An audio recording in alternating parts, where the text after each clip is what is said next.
procura a célula para você entrar essa semana. Vamos inaugurar a nova célula dia 9 de fevereiro na casa da Val, né, Val? Se Deus quiser. Vamos indo.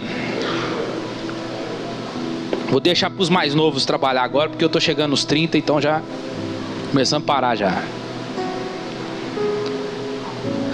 Valdir é Caleb, então tá renovado, né?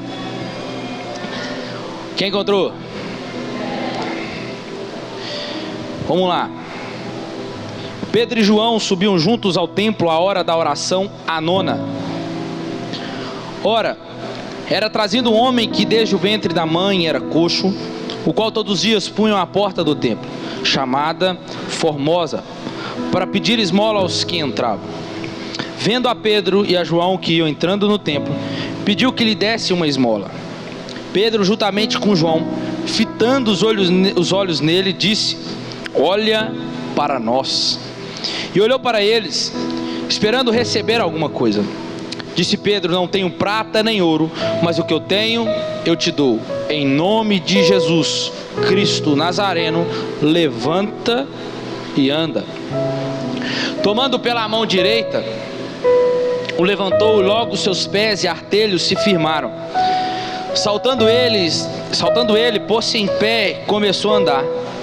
Então entrou com eles no templo, andando e saltando e louvando a Deus. E quando todo o povo viu andar e louvar a Deus, reconheceram-no como o mesmo homem que se assentava a pedir esmola à porta formosa do templo. E ficaram cheios de pasmo e assombro pelo que acontecera. E apegando-se o coxo a Pedro e João, todo o povo correu atônito para junto deles, ao pórtico de Salomão. Só até aí, deixa sua Bíblia aberta. Irmãos, o título que eu quero dar a esse sermão nessa noite é O Poder do Nome de Cristo.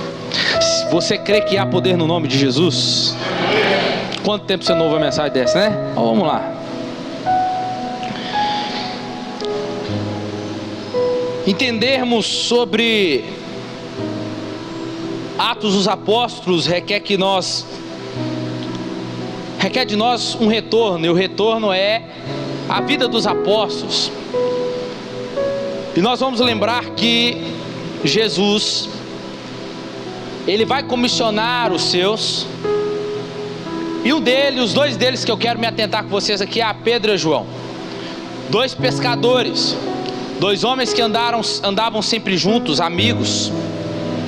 E Jesus chama ele para agora deixar a pescaria, para passarem a ser pescadores de homens. Lembramos de Lucas capítulo 5, quando ele está pescando ali, eles deixam tudo na praia e vão seguir Jesus. E ali começa o ministério terreno de Jesus, juntamente com seus discípulos, a escola do Rabi Messias. Jesus vai começar a ensinar os seus sobre tudo aquilo que o Pai comissionou a Jesus acerca da sua vinda, sobre a missão dele. E os discípulos então vão ter sempre as recaídas ali, Jesus sempre ensinando a eles. Mas chega o tempo que Jesus vai para a cruz, ele morre, ressuscita, e quando ele ressuscita, ele fica mais 40 dias com seus discípulos. E nesses 40 dias ele ainda vai ensinar os seus discípulos acerca do que eles deveriam fazer. Mas uma das coisas que Jesus vai dizer para os discípulos é: eis que vos dou poder e autoridade. No meu nome vocês vão fazer, no meu nome vocês farão, não só obras como eu fiz, mas obras maiores do que a que eu fiz. Então em diante encontramos então o livro de Atos. Em Atos capítulo 1 vai cumprir a promessa que Jesus mandou eles ficar em Jerusalém, até que do alto sejais revestidos de poder. E então no Atos capítulo 2 se cumpre a promessa, o Espírito Santo desce, reveste os seus discípulos, e a partir dali começa então o ministério dos discípulos de fato, dos apóstolos. E aí adentramos o capítulo 3 que nós acabamos de ler. O primeiro milagre após o Pentecoste, o primeiro milagre após o revestimento de poder. Lucas faz essa transição da vida exemplar da igreja para o exemplo de Pedro e João, que são colunas da igreja. A igreja que mostra para nós uma igreja que orava, porque seus líderes eram homens de oração. Assim funciona conosco aqui na igreja. Quando nós olhamos, se os nossos líderes oram, logo também vamos orar. Assim é seu filho. Não adianta nada eu e você fazermos os nossos filhos orar, se eu e você como pais não orar. Sim ou não? Sim ou não, irmãos? A igreja de Atos experimentava as maravilhas divinas porque os apóstolos conheciam o poder do nome de Jesus. A igreja abalou o mundo porque ela estava cheia do Espírito Santo. E a igreja hoje, muitas das vezes, ao contrário da igreja primitiva, a igreja de hoje está procurando muitas das vezes melhores métodos, enquanto Deus está procurando melhores homens. E entenda, Deus não unge métodos, Deus unge homens cheios do Espírito Santo. Tem alguém aqui? Pedro e João não jogaram fora a tradição de orar em 3 turnos do dia. O dia do judeu começa às 6 da manhã e termina às 18 horas. Às 18h01 começa o dia seguinte. Para os judeus devotos havia então 3 turnos: às 9 da manhã, ao meio-dia e às 3 horas da tarde. No caso dos Pedro e João, eles estão subindo às 3 horas da tarde para orar. Os apóstolos mantiveram este costume. Eles se dedicaram a uma nova fé. Essa nova fé é o cristianismo. Mas eles não abandonaram de fato ainda o judaísmo, porque demora ainda, tem uma transição para eles literalmente abandonar. Mas eles também não usaram essa nova fé para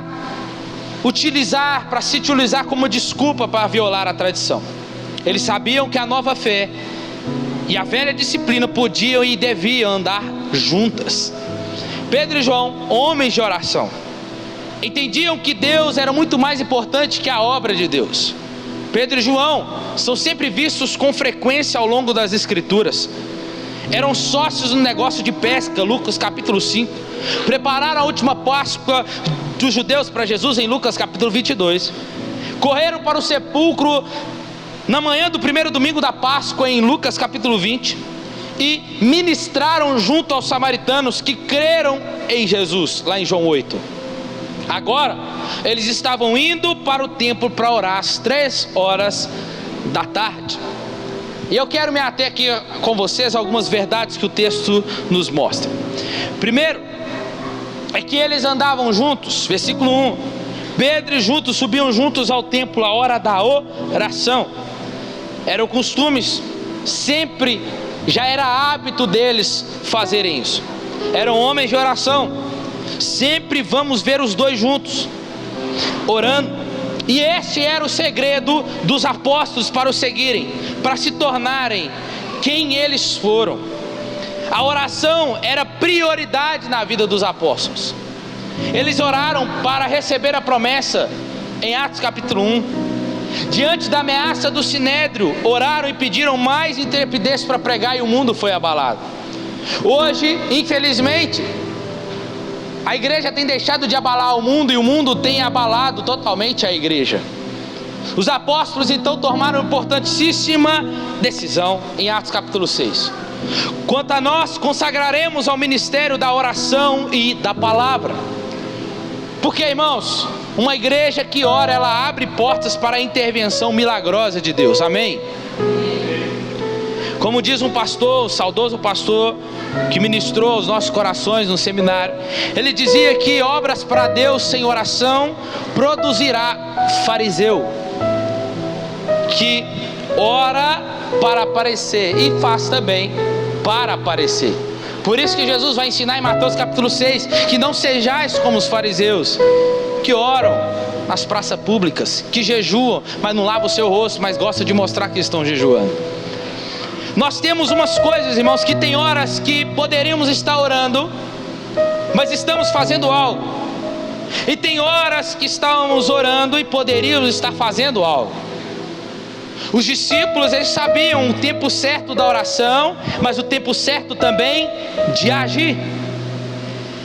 Perguntaram certa feita a Spurgeon qual era o segredo do seu sucesso.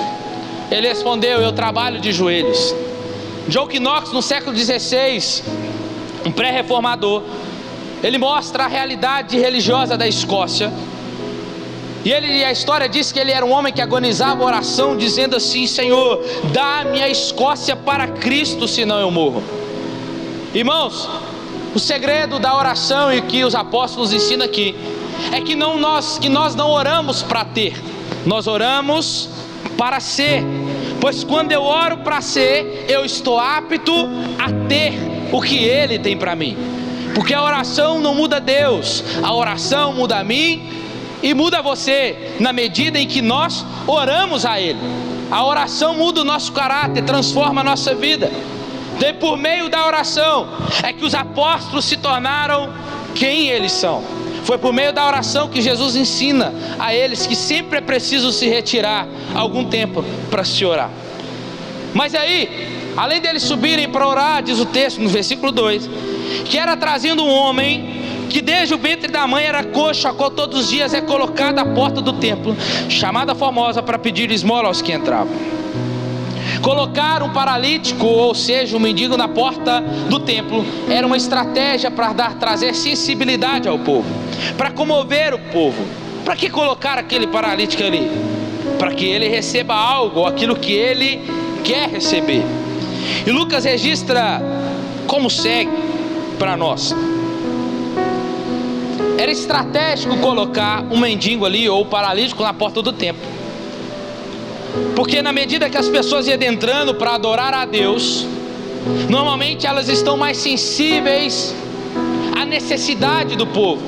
Quando você vai numa igreja católica, ou passa pelo menos na porta, você sempre verá alguém ali assentado pedindo uma esmola, uma moeda.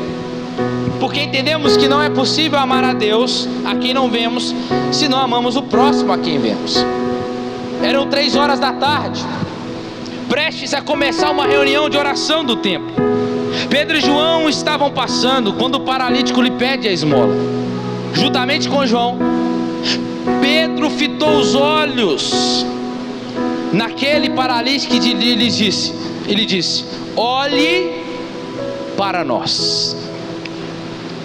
Irmãos, isso fere a nossa teologia, porque nós não costumamos dizer a ninguém: olha para nós. Nós dizemos para aqueles que estão passando alguma debilidade, alguma situação adversa, ou algum problema, quando ela vem se recorrer a você, eu e você dizemos: não, irmão, olha para Jesus. É ou não é?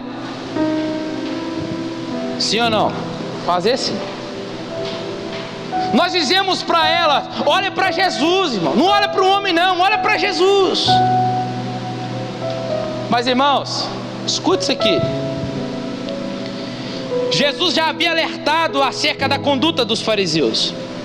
Lá em Mateus 23, Jesus diz: fazei e guardai, pois tudo quanto eles vos disserem, porém não os imiteis nas suas obras. Não façam para aparecer, porque eles dizem e não fazem. Nunca cometam isso. Jesus já tinha ensinado eles acerca disso. Por que Pedro então parou ali, irmãos? Se Pedro diz: olha para nós, então Pedro tem alguma coisa para entregar para aquele homem, senão ele podia ter passado direto. E o que Pedro faz, para muitos pode ser um erro, porque Jesus acabou de ensinar.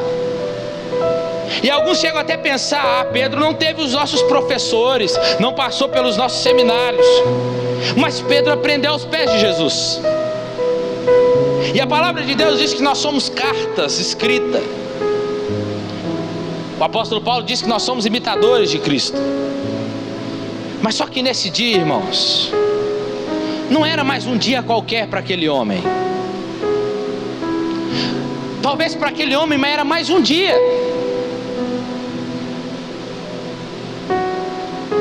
No tempo de Jesus, por que Jesus não curou aquele homem? Aquele homem já estava ali há muito tempo, ele era coxo desde nascença. Jesus passou por ele, passou. Por que Jesus não curou? Não sei. Por que não era propósito dele curar naquele tempo? quanto ele e quantos outros Jesus não curou. Mas está aqui. O dia não era aquele, o dia era este. E aqui estamos nós. Esse dia não era um dia qualquer. Pedro e João então fitam os olhos e disse: olha para nós. E aí ele olhou, diz o texto, para eles, esperando receber alguma coisa. Irmão, se você fosse o aleijado aqui e eu visse que não tinha isso, ficaria frustrado ou não? Acabou de pedir para olhar para mim, você fala, não tem nada. Mas então por que você está mandando olhar para você? Mas ele disse: olhe para nós. Se ele fala isso, se ele acabou de falar isso, é porque tinha algo a mais. Mas nós ainda costumamos dizer: olhe para Deus. Será que nós, como igreja, podemos dizer ao mundo: olhe para nós? Será que os pais podem dizer aos filhos: olhem para nós? Será que os patrões podem dizer aos seus empregados: olhe para mim? Na maioria das vezes não, porque hoje há um abismo entre o que falamos e o que fazemos, entre o discurso e a vida, entre a doutrina e a prática.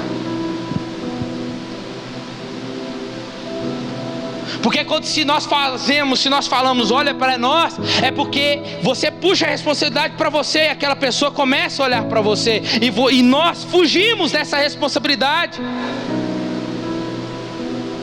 Porque na medida que a pessoa começa a te olhar, ela pode encontrar alguma coisa aí que você quer que ela não encontre.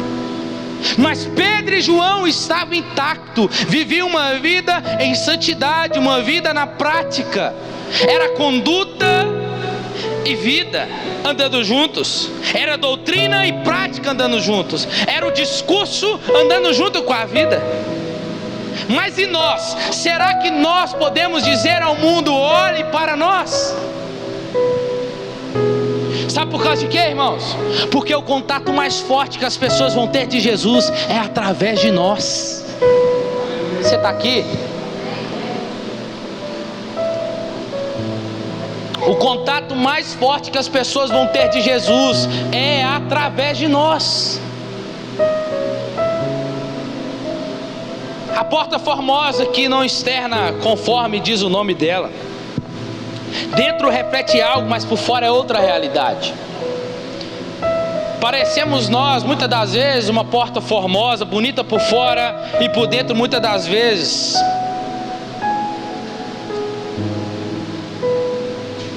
mas todos os dias tinha alguém que subia ali. Mas Pedro e João chegou para mostrar a realidade de uma outra porta, aquele que é a verdadeira porta. E aí eles disseram, disse Pedro: não tenho prata nem ouro, mas o que eu tenho te dou. Em nome de Jesus Cristo. Pedro e João tinham autoridade no nome de Jesus, irmãos. Eles conhecem o nome e não hesitou em invocá-lo, ou melhor, usar este nome. É evidente que um nome envolve muito mais do que uma forma de identificação, porque pode implicar autoridade, reputação e poder. Quando alguém diz: use meu nome, esperamos sinceramente que ele seja digno para usar esse nome, o seu nome. Se uma ordem é dada do presidente da república, os que recebem são obrigados a receber. Claro, desde que ela não infrinja a palavra de Deus. Se eu tentasse dar ordens no lugar dessa autoridade, supondo que eu conseguisse fazer isso, ninguém prestaria muita atenção, pois meu nome não tem respaldo de qualquer autoridade oficial, nenhuma. Mas Pedro e João, irmãos, sabia que o nome do Senhor Jesus tem toda a autoridade, pois Ele é Filho de Deus. E Jesus já havia os comissionado dizendo: eis que vos dou poder e autoridade. Eles sabiam o que eles estavam fazendo. Uma vez que esse nome, Jesus, está sobre todo nome. A grande preocupação dos primeiros cristãos era que o nome de Jesus, o Filho de Deus, fosse glorificado, irmãos. E hoje nós também devemos ter a mesma motivação de glorificar o nome de Jesus. Então, meu irmão e minha irmã, só podemos usar esse nome se de fato o conheço. Quando eu tenho conhecimento disso, como eu não sei, como eu usarei?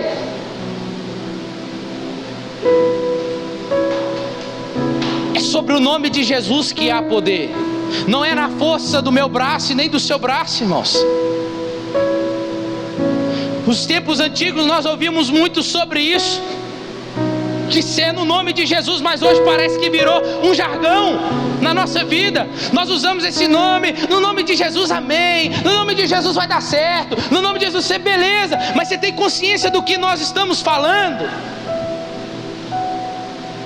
Pedro e João não brincavam com esse nome, irmãos.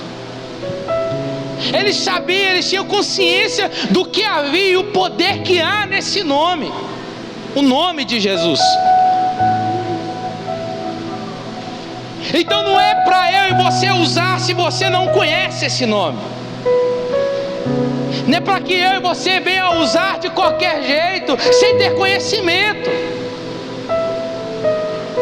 Porque quando eu tenho conhecimento desse nome, irmãos, eu sei a autoridade e o poder que há nele. E os céus obedecem, o inferno tem que obedecer.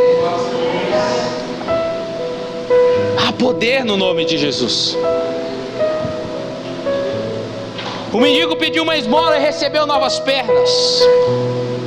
Pedro não tinha prata e nem ouro, mas tinha um nome, tinha o poder. E hoje a igreja tem prata, hoje a igreja tem ouro, mas não tem aquele que tem poder, só acha que tem.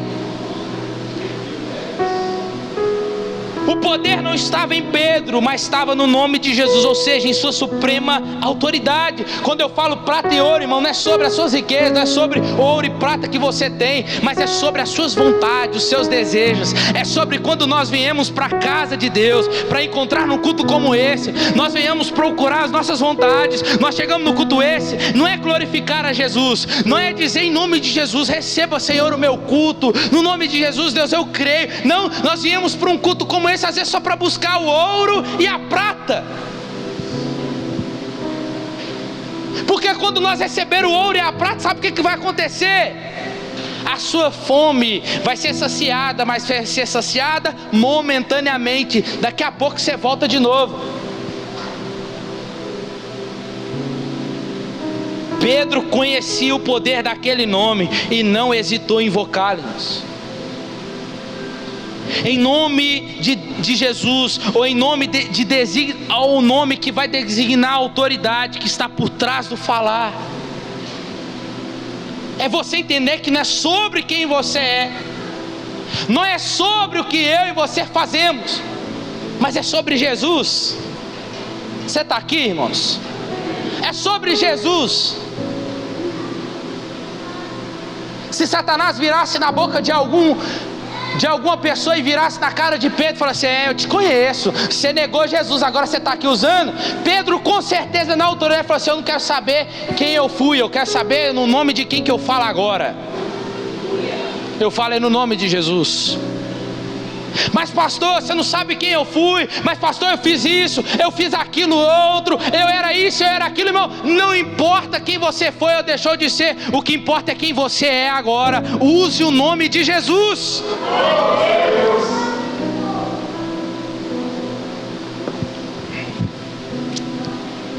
O nome presenteia o portador com sua magnitude, seu poder, sua força e sua importância. O milagre deste coxo era o cumprimento da profecia messiânica que está lá em Isaías 35:6, que diz assim: então os coxos saltarão como cervo, e a língua do mudo cantará de alegria. A promessa messiânica se cumprindo. Irmãos, então deixa eu falar para você uma coisa. Use o nome de Jesus lá na sua casa. Use o nome de Jesus lá na sua família. Use o nome de Jesus lá no seu trabalho, na sua faculdade. Não de qualquer jeito, mas use o nome de Jesus entendendo e reconhecendo a autoridade que há nesse nome, que esse nome é capaz de mudar qualquer coisa e qualquer situação.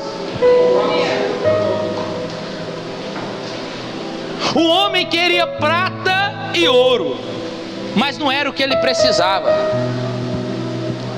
Sabe por que muitas das vezes você vem para o culto como esse? Você vem atrás de ouro e prata, e você pede Jesus, Jesus fala assim: eu não tenho prata, eu não tenho ouro. Sabe por causa de quê?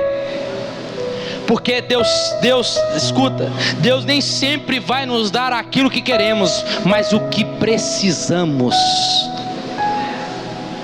É por isso que nós temos que alinhar. Como é que eu sei a vontade de Deus? Por meio da oração, por meio da palavra. O coração alinha. Então escuta, irmãos, não é sobre as nossas vontades eu querer, mas entender que aquilo que Ele vai nos dar é aquilo que nós precisamos, porque Ele conhece todas as nossas necessidades. O poder era de Cristo, mas a mão era de Pedro. Diz o texto, ele diz: em nome de Jesus o Cristo, o Nazareno, levanta e anda. E tomando pela mão direita, o levantou, e logo seus pés e artelhos se firmaram. O poder é dele, mas o instrumento e as mãos que ele vai usar para levantar aquele que está caído é a sua. Por que o derramamento do Espírito? Por que o poder que é no nome de Jesus? Por que o poder, a autoridade que Jesus te deu? Não é só para mim, irmão, não é só para você, é para o outro.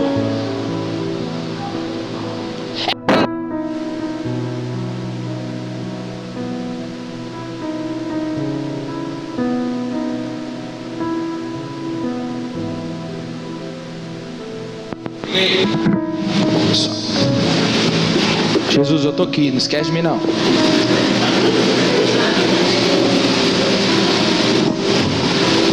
Escuta, as mãos que ele vai usar vai ser a minha e a sua para levantar o caído. Som, olha lá. E muitas das vezes nós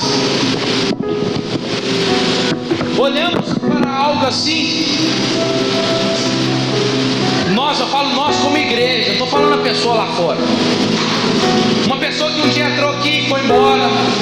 A lei te diz: olha lá, ó, olha lá, olha quem que virou, olha lá agora. Em vez de nós estendermos a mão para levantar, a gente termina de empurrar. Isso não é evangelho. Sabe por quê? Porque a igreja de hoje se preocupa com a prata e com o ouro. Mas aí um dia a história da igreja nos conta, um homem chamado São Tomás de Aquino foi visitar o Papa, e estava ele e os seus discípulos andando pela igreja católica. E eles andando, eles olham para a igreja e começam: rapaz, tem ouro aqui, hein? Tem prata. E aí os instrumentos tudo ornamentados de ouro. E Aquino então surpreendeu o Papa ao visitá-lo, e no momento que ele estava contando uma grande quantidade de moedas e ouro e prato, o Papa estava contando as moedas ali, e o Papa disse para São Tomás assim: irmão, como você pode perceber, nós não precisamos mais dizer, como Pedro disse ao paralítico, que não tem ouro e prata. Nós temos. Mas São Tomás de Aquino disse assim: isso é verdade, mas também o Senhor não pode mais dizer ao paralítico: levanta e anda. Aonde nós paramos, irmãos? O que nós fizemos com o nome de Jesus? Trocamos pelo nosso intelecto, trocamos por aquilo que eu sei fazer, que eu posso fazer e que eu consigo. Trocamos e perdemos o levanta e anda. Jesus prometeu à igreja poder, irmãos, e esse poder vinha por intermédio do derramamento do Espírito Santo. A igreja pediu mais desse poder. O reino de Deus não consiste em palavras, diz Paulo, mas em poder de Deus. O Evangelho é demonstração do Espírito Santo e de poder de Deus. O próprio Jesus não abriu mão desse poder ao ser batizado no Rio Jordão. O Espírito desce em forma corpórea de uma pomba. Jesus se enche do Espírito Santo, sai do Jordão, é levado ao deserto, cheio do Espírito Santo. No poder do Espírito Santo ele regressa a Galileia. Na sinagoga de Nazaré, ele lê o livro do profeta Isaías, dizendo, como se ele estivesse dizendo, aqui se cumpre hoje essa palavra, dizendo: o Espírito do Senhor está sobre mim, pelo que me ungiu para evangelizar os pobres, enviou-me para proclamar libertação aos cativos e restauração da vista aos cegos, para pôr em liberdade os oprimidos e apregoar o ano aceitável do Senhor. O que eu e você estamos fazendo com este nome, irmãos? É no poder do nome de Jesus, irmãos. Escuta, o nome de Jesus não tem prazo de validade. No nome de Jesus nós podemos apregoar, ajudar os pobres, proclamar libertação àqueles que estão presos, restauração de vidas. Escuta, irmãos, mesmo que ainda esteja morta há 4 dias, no poder do nome de Jesus, aquela vida pode voltar a viver.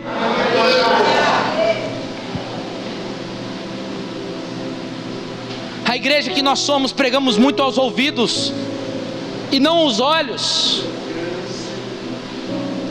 A fé vem acompanhada com as obras. Jesus ensinava, Jesus pregava e os milagres aconteciam. Era resultado. João não recebeu poder para curar doentes. Não sabemos de nenhum milagre que ele tenha realizado na Bíblia. Entretanto, João era cheio do Espírito Santo como Pedro, embora seus ministérios e dons fossem diferentes. Escuta, não só pode usar o nome de Jesus quem sobe aqui. Só quem sobe aqui, ou quem é líder de célula, ou quem é líder de algum departamento, só. Não, irmãos, não nada disso. Se você creu em Jesus e você é filho, o nome de Jesus é para você. O poder do nome de Jesus é para você. Então use-o, irmãos. Use, irmão. Invoca-o ele na sua casa. Clame por este nome na sua casa.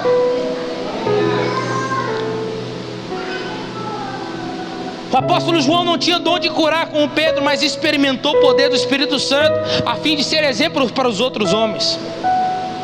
A igreja fala sobre poder, mas está desprovida dele. A igreja hoje tem ouro e prata, mas não tem poder.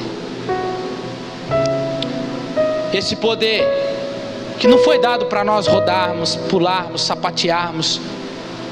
Esse poder foi nos dado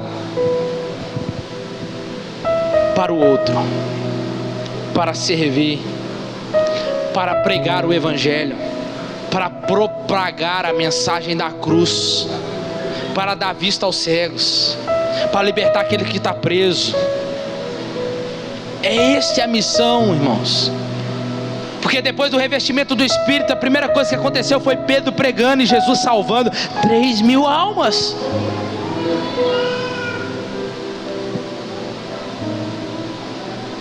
Você já se perguntou por que você se enche? Se você bebe muita água, daqui a pouco você vai aonde? Você vai no banheiro. Você vem para um culto como esse, você vem para se encher. Para quê? Você já se perguntou? Não, é para mim mesmo. Então é sem propósito.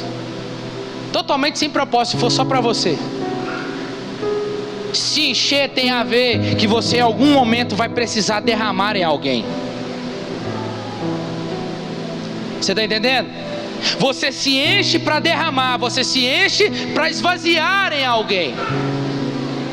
Esse é o nosso objetivo, irmãos. Se encha de Deus. Sabe aquele momento que você fala tanto de Bíblia, você fala tanto de Jesus, você fala o tempo todo que você vai falar assim, você é tão chato, mas assim, é porque é aquilo que eu estou vivendo, é daquilo que eu estou cheio. Você quer ver se uma pessoa é cheia de Deus ou não? Começa a conversar com ela e vê o que sai da boca dela. Agora conversa com uma pessoa cheia do Espírito Santo para você ver. Deixa eu falar para você uma coisa, é ousado, eu não tenho prata, eu não tenho ouro, eu não quero nem saber o que você quer, mas eu sei do que você precisa. Você precisa de Jesus. Eu não sei para se tem alguém aqui que está aqui nessa noite, mas talvez você entrou aqui perguntando, não sabe por que sua vida só dá errado, sabe por que as coisas não acontecem. É o que está faltando na sua vida, é o principal, é Jesus Cristo. Não tem para onde ir e nem para onde voltar.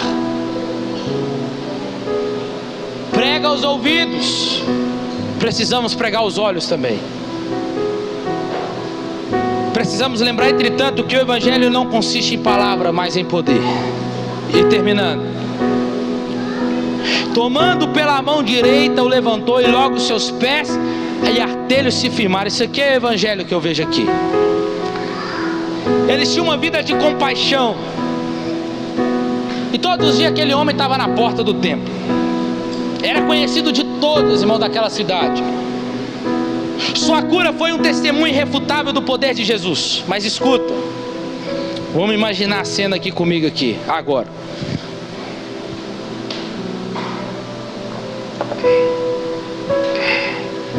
Vem cá, Eric, sobe aqui. De manhã eu não fiz isso aqui não, eu vou fazer agora. Sobe aqui, Eric. Olha pra você ver. Deita aí. Você vai lavar essa blusa, tá? Você tem. Fica deitado aí. Não, mas que tamanho, tipo, tá doido. Vem cá, Jefferson. Olha aqui, presta atenção aqui, presta atenção aqui. Tô pregando aos ouvidos e aos olhos, olha aqui. Fica aqui, meu João. Eu acho que João era moreno mesmo. Olha aqui. Pedro e João olhando. Olhe para nós, você está olhando. Dá tipo uma levantadinha, só aqui, não mexe a perna não, que você não mexer a perna não. Levanta o braço aí. Olhe para nós. E aí Pedro fez assim. Você vai ficar do lado para me ajudar aí. E tomando pela mão direita, diz: em nome de Jesus Cristo. Não levanta de uma vez não. Levanta e anda. Aí vai, pega do outro lado do braço dele lá. Vai colocando ele de pé. E segura assim, fica assim. Olha aí, irmão, segura, olha pra você ver. Você acha que ele levantou de uma vez, irmãos? Eu tenho uma imaginação meio fértil aqui. Mas olha aqui, eu acredito que ele não levantou de uma vez, porque ele nunca andou. Ele nunca andou, era coxa de nascença. Mas irmãos, e o texto faz questão de dizer, e ele ficou em pé, fica mais ou menos em pé, mais ou menos quase caindo aí. Mas aí ó, os seus artelhos começaram a firmar certa perna. Olha aí. E a Bíblia diz que ele saltou. Pode dar um salto aí. Irmãos, isto é evangelho, irmãos. Eu vejo um processo tão lindo aqui. Obrigado. Vai que cola esses teatros, né? Mas ó, escuta. Eu vejo o evangelho nisso aqui. É sobre isso, irmãos, o evangelho. Porque a gente se preocupa muito com ir, mas a gente esquece do fazer. Porque, irmãos, o que Pedro e João estão dizendo para os discípulos, para esse rapaz aqui, ó, e tomando a mão, ele poderia dizer assim: ô varão, em nome de Jesus, levanta e anda, igual Jesus fez lá atrás com o paralítico de Betesda. Mas Pedro e João se preocupou em dar a sua mão e ajudar ele a ficar de pé, irmãos. E disse: levanta e anda. Primeiro ele tinha um processo de se levantar. E aí, como a gente fez aqui, João ajudando ele a se colocar de pé. Até, e diz o texto, e até os seus pés e artelhos se firmaram. Não é sobre somente ir, irmãos, ensinar e falar, mas é sobre ficar, permanecer no processo em que nós estamos com aquela pessoa também. Sabe a sua família, não desista dela não. Sabe o seu marido, o seu filho, não desista dela não. Calma, você já usou o nome de Jesus, não já? Agora pega ela pela mão, pega ele pela mão e diz: se eu não vou te abandonar, eu vou ficar com você. Nós vamos ficar juntos até seus pés firmarem. E na hora que tiver firme, você vai para a igreja comigo. Porque diz o texto assim: e saltando ele, pôs-se em pé e começou a andar. Então entrou eles no templo andando e saltando e louvando a Deus. Isso é evangelho, irmãos. O que levanta e não o que derruba e termina de matar. Use o nome de Jesus, irmão, não para você. Use o nome de Jesus para glorificar a Ele, para a glória dEle. E aí a gente termina que esse sermão, além de tudo, fala sobre salvação. E a Bíblia diz que não há outro Salvador, aquele debaixo dos céus, nem acima da terra, que nós podemos clamar: Jesus. Ele nasceu coxo, e todos nós nascemos sem poder andar de maneira agradável a Deus. Adão, nosso antepassado, caiu e passou por deficiência adiante por todos os descendentes, nós. O homem lá era pobre. Como pecadores, estamos também falidos diante de Deus, incapaz de pagar as nossas dívidas. Aquele homem estava fora do templo. Por mais perto da porta que fiquem, nós, os pecadores, ou aqueles que adentrarão, estão totalmente longe de Deus. Mas o que esse texto nos mostra é que aquele homem foi de fato alcançado pela graça de Deus. Assim como nós um dia fomos alcançados, nós estávamos como aquele homem, irmãos, assentado à porta de um templo, sem poder andar, sem poder, e só pedia.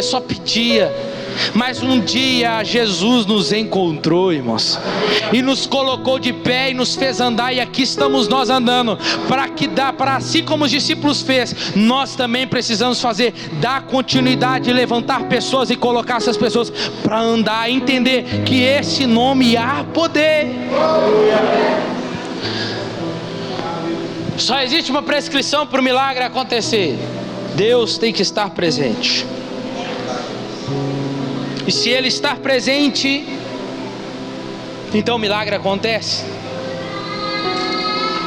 Esse milagre abriu a porta para os testemunhos do Evangelho. Foi após a segunda pregação de Pedro. 3.000 almas, de 3.000 almas, foi para 5.000 almas. Sabe o que eu aprendo isso? Que há poder no nome de Jesus. Você crê nisso, irmãos? Nós precisamos ter fé nesse nome, irmãos. Não podemos ter uma fé na fé. Uma fé na fé é uma fé que é colocada em coisas, objetos. Mas a nossa fé precisa estar em Jesus. Ele é o autor e consumador dela. Fica de pé no seu lugar.